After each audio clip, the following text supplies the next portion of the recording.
Good evening.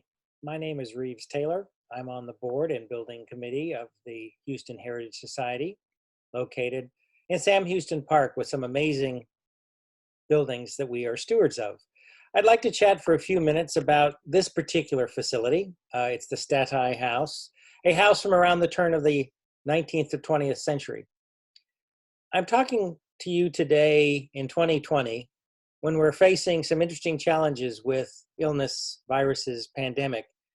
And in fact, what's interesting throughout the United States, throughout the world, Houston, Texas, even in 1900, the focus on the challenge of disease not only created new medicine, new regulations, but also shaped our architecture.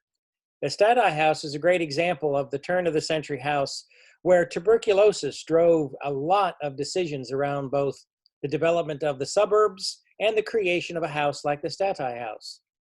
For instance, the idea of the sleeping porches, those big windows you see across the building here, were places that people felt were necessary to avoid tuberculosis, since the theory in those days was that tuberculosis was spread by dust and still air.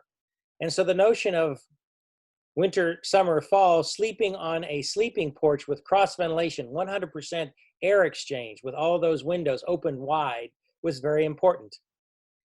And in fact, other inventions around the house design were part of that concern for disease that came about through dust and uncleanliness. Everything from the vacuum cleaner, the notion of the molding called sanitary trim at the floor, the idea of rugs that could be taken outside and dusted. Even the domestic servant idea was someone who would take care of the house for the family to avoid those disease-bearing things. Also, the very notion of having outdoor lifestyle, which the Stata House shows in its wonderful gardens here in Sam Houston Park, are a great example of the idea of living outside on porches, getting fresh air, taking exercise, being in the sun, was all part of the regimen to avoid or recover from tuberculosis. Historically in the United States, we've seen a lot of these architectural and urban planning notions that really are generated by this idea of design for better health or well-being. Thank you very much. I hope you have a wonderful evening. Again, Rives Taylor with the Houston Heritage Society. Be well.